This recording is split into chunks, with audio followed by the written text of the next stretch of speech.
नमस्कार। आज हम मौजूद हैं लिली विलास होटल में। आज हमारे चैनल के माध्यम से आपसे रूबरू हो रहे हैं भारतीय जनता पार्टी के राष्ट्रीय प्रवक्ता सरदार आरपी सिंह जी। सर, आपका हमारे चैनल में बहुत बहुत स्वागत है। वाहिगुरू जी का खालसा, वाहिगुरू जी की फतेह। सर, आज जो आप लखनऊ राजधानी, हमारी उत्तर प्रदेश की राजधानी में मौजूद हैं, आज यहाँ पे हमारे सिख समाज के भाइयों द्वारा खालसा प्रीमियम लीग का आयोजन किया गया, जरा उसके बारे में बताइए। नहीं, एक अनूठा प्रयास है अपने आप में। और मुझे तो जब बताया गया दिल्ली में कि इस प्रकार का प्रयास हो रहा है तो मैं तो खुद बड़ा आश्चर्यचकित था कि इस प्रकार का प्रयास लखनऊ जैसे शहर में हो रहा है। ये बड़ी बात है अपने आप में, और ये पूरे सिख समाज को एक मैसेज है। और बच्चों को खेल के साथ जोड़ना, बच्चों को ठीक जगह जोड़ना। आज जबकि बच्चे गलत रास्ते पे जाने की कोशिश करते हैं, पहला मौका मिलता है तो कुछ गलत रास्ते पे चले जाते हैं बच्चे। आज वो बच्चे खेल के माध्यम से ठीक रास्ते पे चलें, ये अपने पे एक बड़ा प्रयास है। और ख़ास कर इस समय जिस प्रकार का माहौल बना हुआ, उस माहौल के अंदर ये प्रयास करना बड़ी बात है। सर, जैसे खेल की भावनाओं से लोगों को जोड़ा जा रहा है, वो हेल्थ के प्रति है, तो इस तरह से खालसा प्रीमियम लीग में जो पुरुषों का भागीदारी, उस तरह की महिलाओं को लेकर आगे क्या आप सुझाव देना चाहेंगे? चलिए, कहीं शुरुआत होनी चाहिए, उसके बाद आगे बढ़ सकते हैं। कहीं ना कहीं शुरुआत होनी चाहिए, और ये आज इन्होंने अच्छी शुरुआत करी है। और मैं चाहता हूँ ये शुरुआत एक बार हो गई तो इसमें आगे बेटियों को भी आगे लेकर आएँ, वो भी प्रोसेस हो सकता है। और अगर यहाँ पर बेटियाँ अच्छा क्रिकेट खेलती हैं तो उनको भी आगे जोड़ना चाहिए।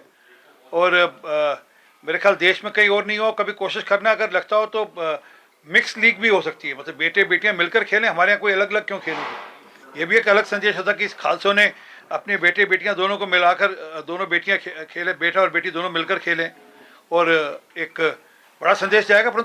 पर ये बहुत अच्छी शुरुआत है। मैंने कहा कि जो आज का दुनिया भर में माहौल बना हुआ, जिस प्रकार से सिखों को लेकर एक बड़ा प्रश्न कुछ जो सिख नहीं है, गैर सिख है, उनके चलते हुए खड़ा कर दिया गया है, ये उनके मुंह पर एक किस्म से तमाचा है।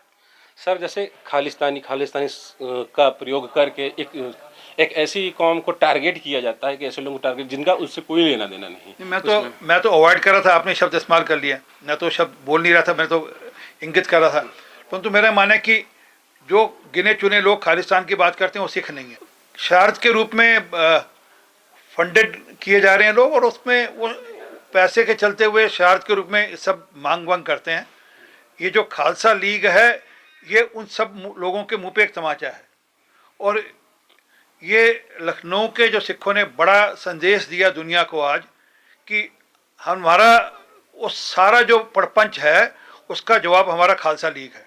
वो जो खालिस्तान के नाम पर पड़पंच रहा जा रहा है, ये उसका जवाब है पूरे उस समाज को, उन लोगों को जो शरारत कर रहे हैं। खास कर कोई ओटावा में, ब्रैम्पटन में बैठा वो कर रहा है, ये उनको जवाब है।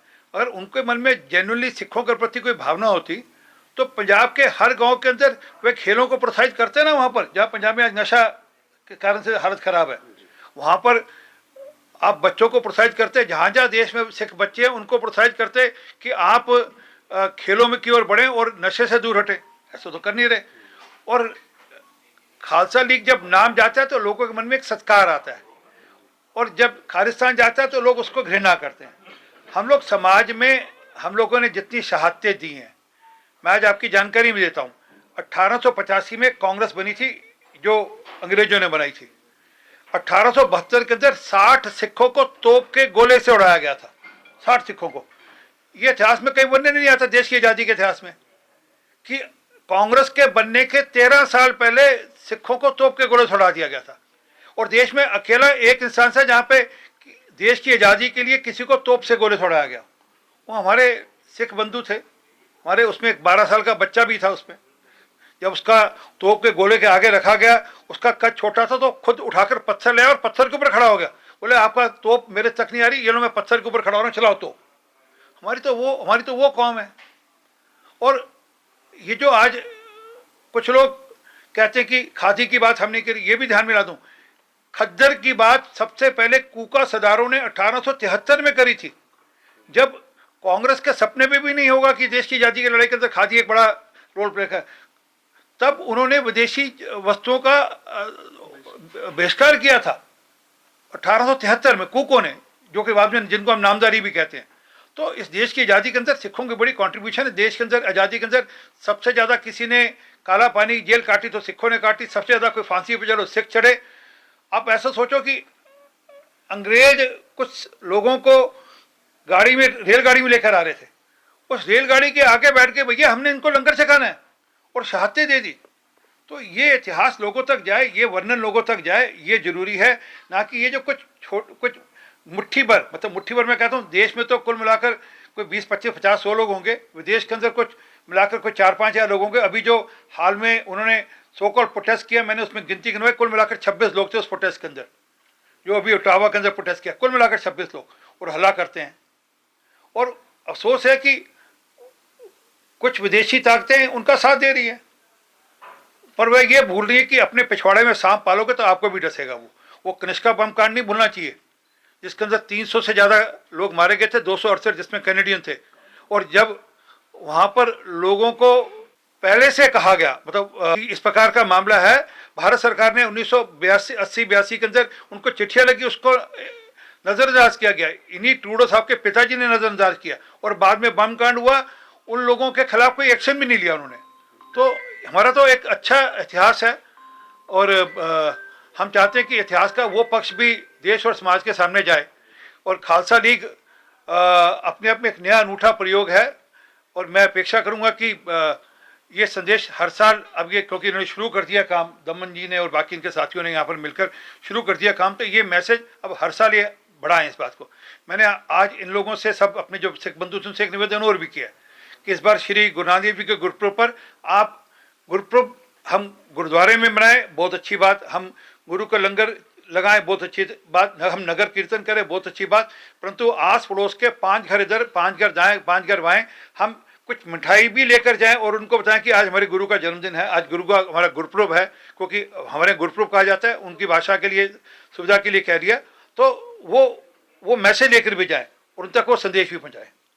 सर, जैसे कि भारत की सबसे पवित्र जगह संसद, जहां अभी कुछ दिन पहले रमेश भिगुड़ी जी ने एक ऐसा स्टेटमेंट दिया जिसको शर्मसार कर दिया पूरे देश में, उसको लेकर क्या कहेंगे, कितना उचित है, कितना अनुचित है? देखिए, अब वो क्योंकि प्रिविलेज कमेटी के पास मैटर है पार्लियामेंट की, उसकी जांच होने दीजिए, क्योंकि कुछ ऐसी बात भी आ रही है कि जिस सज्जन को उन्होंने कहा, उस सज्जन ने प्रधानमंत्री मोदी जी को लेकर कुछ बड़े अपशब्द बोले। अब वो जांच आ जाएगी, जांच के बाद फिर देखेंगे, परंतु आज अभी वो जांच का विषय है।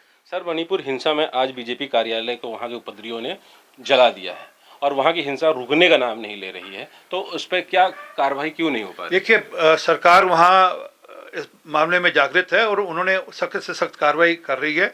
अभी जो 2 बच्चों का मामला हुआ, उसमें भी सीबीआई को दे दी जांच। अब ये क्योंकि 2 ट्राइबल्स के बीच में झगड़ा है, और इसके अगर आप मूल में जाएंगे तो जो हाई कोर्ट का फैसला आया, जिसमें उन्होंने एक ट्राइब को रिजर्वेशन देने की बात करी, ये सारा मामला वहाँ से शुरू हुआ। और उसके अगर बैकग्राउंड में जाएंगे तो कुछ साल पीछे और जाएंगे तो उसमें आपको कांग्रेस भी दिखेगी। तो ये कई साल का मामला है। वो 5 साल सरकार ठीक चली, वहाँ पे कोई दिक्कत नहीं आई, कभी भी शांति से चली, वहाँ पर सब लोग खुश थे। अब एक हाई कोर्ट का फैसला आया, अब उसके चलते वहाँ पर ये विवाद शुरू हो गया।